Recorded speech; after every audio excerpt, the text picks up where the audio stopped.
To bring in David Bossie, chairman for Citizens United, former deputy campaign manager for the Trump team, and a Fox News contributor. David, good morning to you. Good morning. I was thinking about this when the president made the offhanded comment during the Iran nuclear decision yesterday, when he broke the news that Pompeo was back in North Korea. And my feeling was, if he does not come home with these Americans, that's a wide open question mark at that point. But the fact that it's happening right now tells us that the summit plan with Kim is still on track, and this is a mission that was set in motion some time ago, and at the moment, it's going to happen. And whatever comes after that, we'll see, and what happens at that point. But this is a major accomplishment. It is awesome news for these three Americans. It really is. And it shows us that the track and the path is still set, David. That's my observation. Well, one of the key takeaways from this must be that peace through strength works. That's what this president is developing as his foreign policy, whether it is dealing with Iran yesterday, whether it's dealing with in the upcoming summit with North Korea, that the North Koreans have decided, it seems, we have a long way to go, but it seems that their leadership has decided to, through this goodwill gesture, to say we are ready truly to sit down and discuss denuclearization of the peninsula.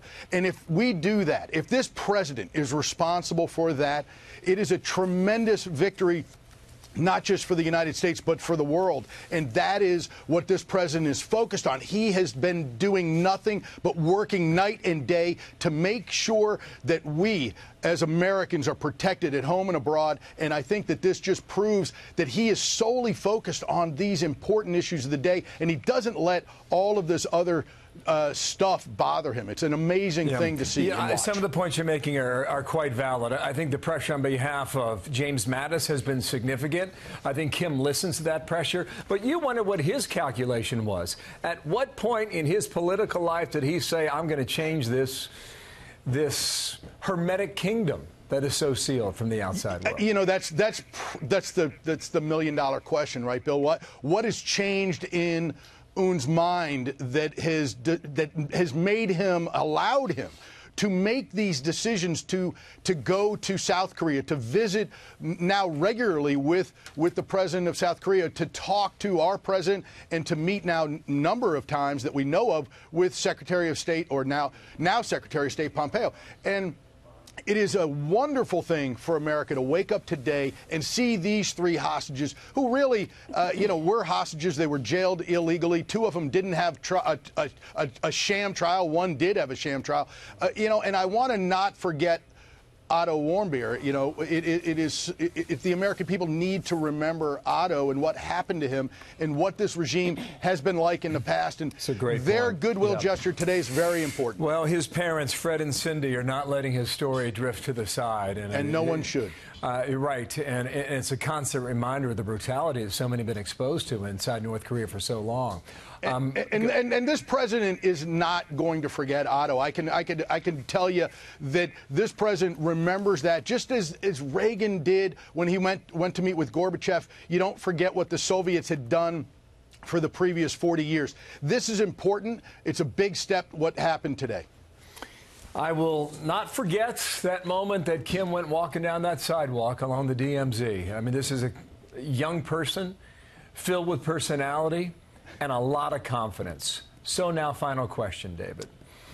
The summit happens. For decades, we thought trust and verify, right? Trust but verify. And this is a very good example of the U.S. making sure they stick to their word and follow through with action. And if that pattern continues, we can have success here. But if it doesn't, it's an open question. Last answer on that. You look at this president, if you're Kim Jong-un, you have to look at this president. He makes promises and he keeps them. So whatever he decides to do during this summit, he's going to live up to his end. The United States will live up to our end, but he is going to make the demands, I think, that are that are well thought of and developed, which is the denuclearization and get rid of that missile program, get rid of the dangerous nuclear weapons that are there. If we come away with that, this president's going to be able to deliver a huge victory for this country. That's right. There will be a summit, it appears now anyway, but there will not be a resolution for some months or even years after that. Just want to caution the audience, let's not get ahead of ourselves until we get more. David, thank you so much, sir. Talk to you real soon. David Bossie in D.C.